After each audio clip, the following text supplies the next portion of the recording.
அடே அப்பா, உன் ட்ரெஸ்ஸிங் டேபிள்ல எவ்வளோ மேக்கப் ஐட்டம் இருக்கு.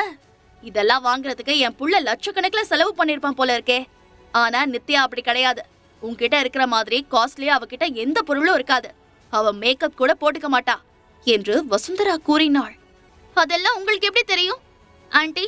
என்னோட திங்ஸ் நீங்க யூஸ் பண்ணீங்களா என்று கேட்டாள். ஆமா, இப்ப என்ன அதுக்கு? கிச்சன்ல குழம்பு தீஞ்சு போன ஸ்மெல் தாங்க முடியல. அதனால நீ வச்சிருக்கிற பெர்ஃப்யூம் பாட்டில் எடுத்துதான் நான் கிச்சன்ல ஸ்ப்ரே பண்ணேன். ஆனாலும் ஸ்மெல் போகவே இல்ல என்று தெனாவட்டாக கூறினாள் வசுந்தரா. இதை கேட்ட அக்ஷயாவின் பொறுமை எல்லையை கடந்து விட்டது. அவள் முகத்தில் எள்ளும் கொள்ளும் வெடித்தது. இங்கே இருந்தால் நிச்சயம் தன்னால் நாக்கை கட்டுப்படுத்திக் கொண்டு அமைதியாக இருக்க முடியாது என்று அவளுக்கு புரிந்தது. தான் எப்பொழுது கோபப்பட்டால் தன்னுடைய திட்டம் அனைத்தும் பாழாகிவிடும் என்பதை உணர்ந்து கொண்டவள், ஆண்டி, எனக்கு ஒரு முக்கியமான வேலை இருக்கு, நான் கிளம்புறேன் என்று சொல்லிவிட்டு அவசரமாக அவள் வெளியே போனாள். ஆனால் வசுந்தரா விடவில்லை. அவளுக்கு பின்னாலே ஓடியவள், ஏய் நில்ல, நீ பாட்டுக்கு கிளம்பி போனா என்ன அர்த்தம்? இதை யாரு கிளீன் பண்றது என்று கேட்டாள். அதை கிளீன் பண்ண நான் ஆள் அனுப்பி வைக்கிறேன். நீங்க ஒன்னும் அதுக்கு பணம் கொடுக்க வேண்டாம், நானே பணம் கொடுத்துக்கிறேன் என்று திரும்பி கூட பார்க்காமல் பதிலளித்துவிட்டு காரில் ஏறி அவள் அவசரமாக அங்கிருந்து வெளியேறினாள்.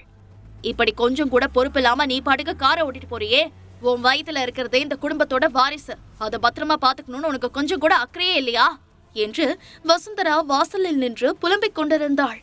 இப்பவே இந்த ஆட்டம் போடுறீங்க, குழந்தை பிறந்ததுக்கு அப்புறம் அந்த நித்யா மாதிரி என்னையும் ஒரு வேலைக்காரியா மாத்திடுவீங்க என்று மனதிற்குள் நினைத்துக் கொண்ட அக்ஷயா காரின் வேகத்தை இன்னும் அதிகப்படுத்தினாள். அப்போது அவளுடைய மொபைல் ரிங் ஆனது. காரை ஒரு ஓரமாக நிறுத்திவிட்டு பெயரை பார்த்தாள். அதில் மாம் என்று எழுதப்பட்டிருந்தது. மறுமுனையில் அவளுடைய அம்மா மேனகாதான் இருந்தாள். அப்பா அம்மா இல்லாமல் அனாதையாக இருந்த நித்யாவை அக்ஷயாவின் அப்பா குணா தங்கள் வீட்டிற்கு அழைத்து கொண்டு வந்ததை மேனகாவால் ஏற்றுக்கொள்ள முடியவில்லை. அதனால் அவருடன் சண்டை போட்டுக்கொண்டு டிவோர்ஸ் வாங்கி கொண்டு சென்று விட்டாள். மேனகாவின் பிறந்த வீட்டிலும் அவ்வளவாக வசதி கிடையாது. அதனால் அவள் தன்னுடன் அக்ஷயாவை அழைத்து கொண்டு செல்லவில்லை என்றாலும் அக்ஷயாவுடன் அவள் தொடர்பில்தான் இருந்தாள். போனை அட்டன் செய்த அக்ஷயா, அம்மா நீ எப்பமா வருவ? இங்க இந்த கிழவி தொல்லை தாங்க முடியல, என்ன ரொம்ப டார்ச்சர் பண்ணிட்டு இருக்கா என்று அழ ஆரம்பித்தாள்.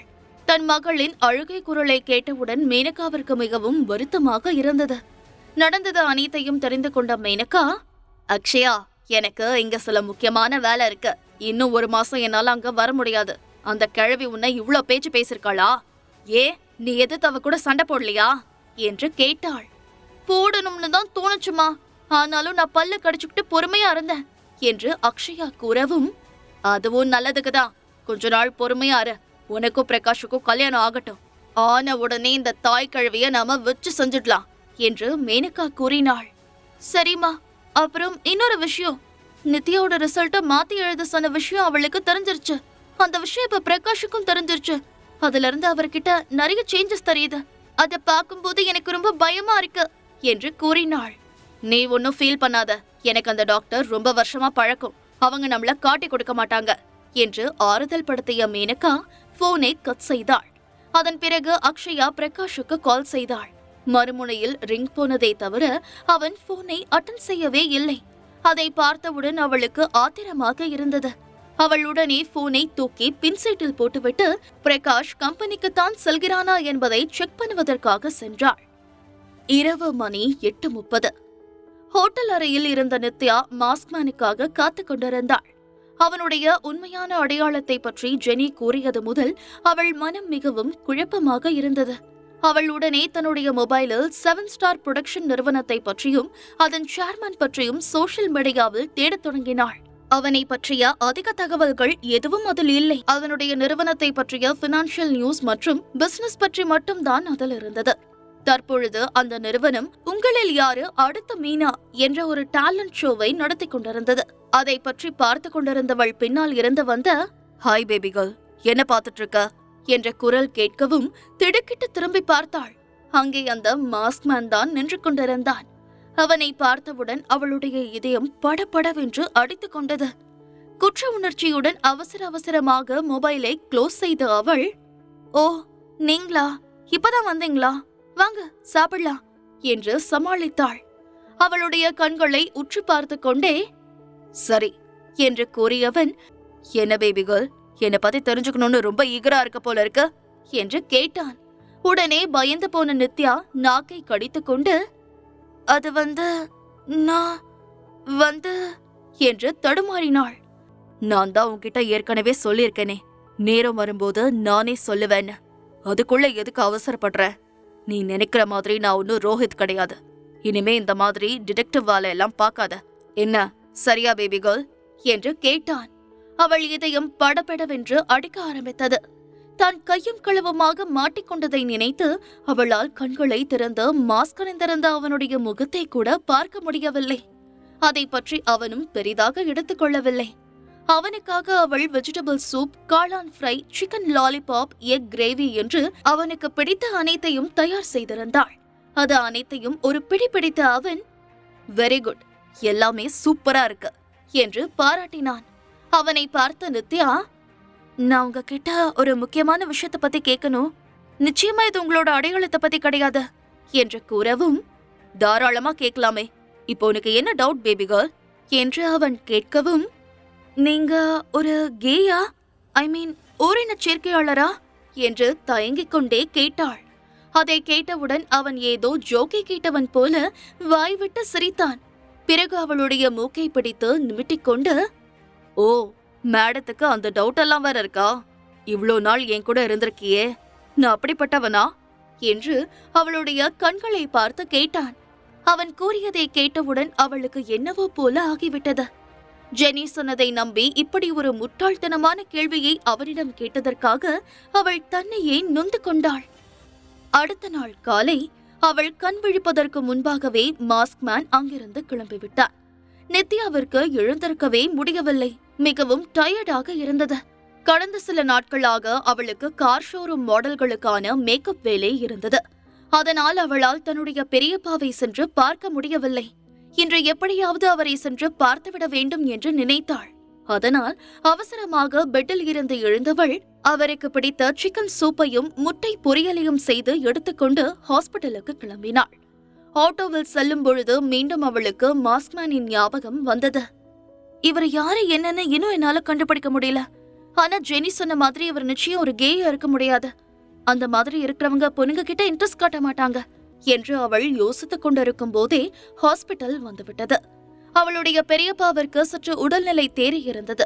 அவர் பெட்டில் இருந்து எழுந்து ஜன்னல் வழியாக வெளியே வேடிக்கை பார்த்து கொண்டிருந்தார். அவரை பார்த்தவுடன் நித்யாவிற்கு மிகவும் சந்தோஷமாக இருந்தது. அன்புடன் சாப்பிட அழைத்தாள். நீ ஏமா சாப்பாடெல்லாம் எடுத்துட்டு வந்து கஷ்டப்படுற? இங்க கேண்டீன்லயே சாப்பாடு நல்லாதான் இருக்கு, நான் இங்கே வாங்கிப்பேனே என்று அவர் கூறவும், பரவாயில்ல பெரியப்பா, உங்களுக்காக நான் என்னென்ன எடுத்துட்டு வந்திருக்கேன்னு பாருங்க என்று கூறி கேரியரை திறந்து காட்டினாள். அதை பார்த்தவுடன் அவருக்கு நாக்கில் எச்சில் ஊறியது. அவசர அவசரமாக அதை வாங்கி சாப்பிட ஆரம்பித்தார். சாப்பிடும்போது அவருக்கு விக்கல் வந்தது. தண்ணீரை எடுத்து கொடுத்தவள், கொஞ்சம் பொறுமையா சாப்பிடுங்க என்று அன்புடன் கூறினாள். ரொம்ப நாள் கழிச்சு இன்னைக்குதாம்மா உன் கையால சாப்பிடுறேன், ரொம்ப திருப்தியா இருக்கு என்று அவர் தன்னுடைய வயிற்றில் தடவிக்கொண்டே ஏப்பம் விட்டார். பிறகு கையை கழுவிக்கொண்ட அவர், நித்யா, என்கிட்ட மறைக்காம உண்மைய சொல்லு, உனக்கும் பிரகாஷ் மாப்பிள்ளைக்கும் ஏதாவது பிரச்சனையா என்று கேட்டார். அவர் கூறியதை கேட்டவுடனே அவளுக்கு தூக்கி வாரி போட்டது. உடனே சமாளித்துக் கொண்ட நித்யா புன்னகையுடன், இல்ல பெரியப்பா, அப்படியெல்லாம் எதுவும் கிடையாது, ஏன் திடீர்னு இப்படி கேக்குறீங்க என்று கேட்டாள். அவளுடைய தலையை வருடி கொடுத்த அவர், உன்னை பத்தி எனக்கு நல்லா தெரியும், எந்த பிரச்சனையையும் நீ வாய் விட்டு சொல்ல மாட்ட, எல்லாத்தையும் நீ உனக்குள்ளே போட்டு மறைச்சுப்ப. ஆனா அக்ஷயா என்னை பார்க்க வரும்போது என்கிட்ட ஏதோ ஒரு விஷயத்த சொல்ல வந்தா. நீ வேணான்னு தடுக்கும் போதே உனக்கும் மாப்பிள்ளைக்கும் ஏதோ பிரச்சனை இருக்கும்னு எனக்கு புரிஞ்சுது. எதுவா இருந்தாலும் ஒரு பொண்ணு புருஷன் கூட இருந்தாதான் இந்த சொசைட்டில பாதுகாப்பு, மரியாதை எல்லாம் கிடைக்கும். ஒரு பொண்ணு தனியா இந்த உலகத்துல இருந்தா அவ பல பிரச்சனைகளை சந்திக்க வேண்டியிருக்கும். நான் எவ்வளவு நாள் இருப்பேன்னு சொல்ல முடியாது. அதுக்கப்புறம் நீ எப்படி தனியா இருப்ப சொல்லு என்று கவலையுடன் கேட்டார். அவர் கூறியதை கேட்டவுடன் நித்யாவின் முகம் மாறிவிட்டது. ஏற்கனவே மாஸ்க்மேனை நினைத்து குழம்பியிருந்த அவள் தன்னுடைய வாழ்க்கை கேள்விக்குறியாகிவிடுமோ என்று நினைத்து இன்னும் குழம்பி போனாள். உடனே சுதாரித்துக் கொண்டவள் ஒரு நிம்மதி பெருமூச்சு வெளியேற்றியவள், நல்ல வேளை நான் டிவோர்ஸ் பேப்பர்ல சைன் பண்ண விஷயம் இன்னும் இவருக்கு தெரியல என்று நினைத்துக் கொண்டவள், அத பத்தியெல்லாம் நீங்க ஃபீல் பண்ணாதீங்க பெரியப்பா, நீங்க முதல்ல உங்க உடம்பு பாத்துக்கோங்க என்று அவருடைய கைகளை பிடித்துக்கொண்டு கூறினாள். உழைத்து உழைத்து காப்பு காய்த்திருந்த அவருடைய கைகள் கரடுமுரடாக இருந்தது. அம்மாடி நித்யா, சின்ன வயசுல இருந்தே நீ நிறைய கஷ்டப்பட்டுட்ட. இனிமே நீ என்ன பத்தியோ அக்ஷயாவை பத்தியோ கவலைப்பட வேண்டாம். உன்னோட வாழ்க்கைய பாருடா. நீ சந்தோஷமா இருந்தா நானும் சந்தோஷமா இருப்பேன் என்று ஒரு தந்தையின் ஸ்தானத்திலிருந்து அவர் மிகவும் அன்புடன் கூறினார். அவர் கூறியதை கேட்டவுடன் நித்யாவின் கண்கள் கலங்கியது. என்னை பத்தி கவலைப்பட வேண்டாம் பெரியப்பா. என்னோட ஃப்ரெண்டு ஜெனி மூலமா எனக்கு ஒரு நல்ல கம்பெனில வேலை கிடைச்சிருக்கு. இப்போ ஒரு நாளைக்கு நான் 5000 சம்பாதிக்கிறேன். இனிமே நீங்க எந்த கவலையும் இல்லாம நிம்மதியா இருக்கலாம் என்று கூறினாள். அவள் கூறியதை கேட்டவுடன் அவருக்கு ஒரு பக்கம் சந்தோஷமாக இருந்தாலும், அம்மாடி, இந்த விஷயம் மாப்பிள்ளைக்கு தெரியுமா? அவர் ஒன்னும் சொல்லலையா? ஏன்னா அவங்க எல்லாம் பெரிய பணக்கார குடும்பத்தை சேர்ந்தவங்க. நீ வேலைக்கு போறதுக்கு அவங்க ஓகே சொன்னாங்களா என்று கவலையுடன் கேட்கவும், அதெல்லாம் ஒன்னும் பிரச்சனை இல்ல, அவரே என்ன வேலைக்கு போகலான்னு சொல்லிட்டாரு என்று கூறியவள் அதன் பிறகு அவரிடம் சிறிது நேரம் பேசிக் கொண்டிருந்து விட்டு அங்கிருந்து கிளம்பி ஹோட்டல் ரூமுக்கு வந்தாள். அன்றிரவு வழக்கம் போல அவள் மாஸ்க்மேனுக்காக காத்து கொண்டிருந்த பொழுது தன் பெரியப்பா கூறியதை பற்றி தீவிரமாக யோசித்துக் கொண்டிருந்தாள். உள்ளே வந்தவுடன் நித்யாவை கட்டி அணைத்துக் கொண்டவன், hey baby girl, uncle cure ஆயிட்டு வராரு போல இருக்கு என்று கேட்டான். அவன் சொன்னதை கேட்டவுடன் நித்யாவிற்கு ஆச்சரியமாக இருந்தாலும் தன்னை பற்றிய அனைத்து விஷயங்களையும் அவன் ஃபிங்கர் டிப்ஸில் வைத்திருக்கிறான் என்பதால் நித்யா அதை சாதாரணமாக எடுத்துக்கொண்டு, ஆமா, இப்ப கொஞ்சம் பரவாயில்ல, நீங்க போய் ஃப்ரெஷ் ஆயிட்டு வாங்க, நான் சாப்பாடு எடுத்து வைக்கிறேன் என்று கூறினாள். என் மேல இவ்வளவு ஆசையா இருக்கிறவரு திடீர்னு என்னை விட்டுட்டு போயிட்டா நான் என்ன பண்றது? இது வரைக்கும் இவரோட முகத்தை கூட நான் பார்த்தது கிடையாதே என்று நினைக்கும் போதே அவள் கண்கள் கலங்கியது. அவள் கண்கள் கலங்குவதை பார்த்தவன் பதறி போய், ஹே பேபி கேர்ள், என்னாச்சு? ஏன் திடீர்னு கண் கலங்குற என்று கேட்டான். இல்ல, அதெல்லாம் ஒன்னும் இல்ல என்று நித்யா தயங்கியவாறே கூறினாள். நீ ஒன்னும் இல்லன்னு சொன்னாலும் உன் மனசுல ஏதோ ஒன்னு இருக்க. எதுவா இருந்தாலும் தயங்காம சொல்லு என்று அவன் கூறவும், அது எனக்கு கல்யாணம் பண்ணிக்க சொல்லி நான் சொன்னா என்ன செய்வீங்க என்று டக் என்று கேட்டாள். உடனே அவளை பிடித்து தள்ளிவிட்டு அவளுடைய முகத்தை உற்று பார்த்தவன் அங்கிருந்து வெளியேறினான். அவளால் தலையை நிமிர்ந்து பார்க்க முடியவில்லை.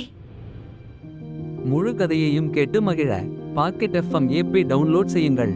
லிங்க் டிஸ்கிரிப்ஷனில் கொடுக்கப்பட்டுள்ளது.